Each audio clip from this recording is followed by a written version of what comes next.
नमस्कार मित्रांनो, मी सागर गोकर्डे आपल्या यूट्यूब चॅनलवर सर्वांचे स्वागत करीत आहे. आज आपण पाहणार आहे कास्ट व्हॅलिडिटीकरिता लागणारे डॉक्युमेंट्स आणि ते कुठे मिळणार. चला.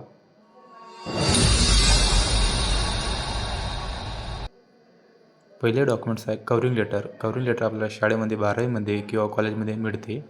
बोनाफाईड शाळेत किंवा कॉलेजमध्ये मिळते. 4थी आणि 7वीची निर्गम हे आपल्याला शाळेमध्ये मिळून जाते. जन्माचा दाखला हा सर्वांकडेच असतो. 5वे डॉक्युमेंट्स आहे आधार कार्ड. आधार कार्ड हे सर्वांकडे असते. शाळा सोडण्याचा दाखला म्हणजेच टी सीसुद्धा सर्वांकडेच असते.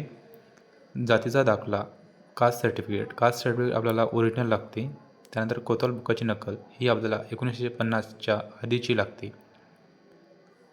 त्यानंतर वडिलांची व आजोबांचे आधार कार्ड, वडिलांची व आजोबांची टी सी नसल्यास निरक्षर असल्याचे शपथपत्र, अशिक्षित असण्याचे, वडिलांचे व आजोबाचे कास्ट असल्यास लावावे. त्यानंतर वंशावळ हे आपल्याला स्टॅम्पवर लागते, पण आता स्टॅम्प बंद झाले आहे तर तुम्हाला ॲपडेट करून लावावं लागेल. रक्ताच्या नात्यात जात वैधता झाली असेल तर त्याची प्रत. आपल्याकडे जे जुन्यात जुने डॉक्युमेंट्स आहे त्यामध्ये आपली जात नमूद केली आहे ते लावणे आवश्यक आहे. जर कोणी हयात असेल तर त्यांचा मृत्यूचा दाखला लावावा. जर कोणाची मयत झाली असेल तर मृत्यूचा दाखला लावावा. धन्यवाद. Subscribe to my channel.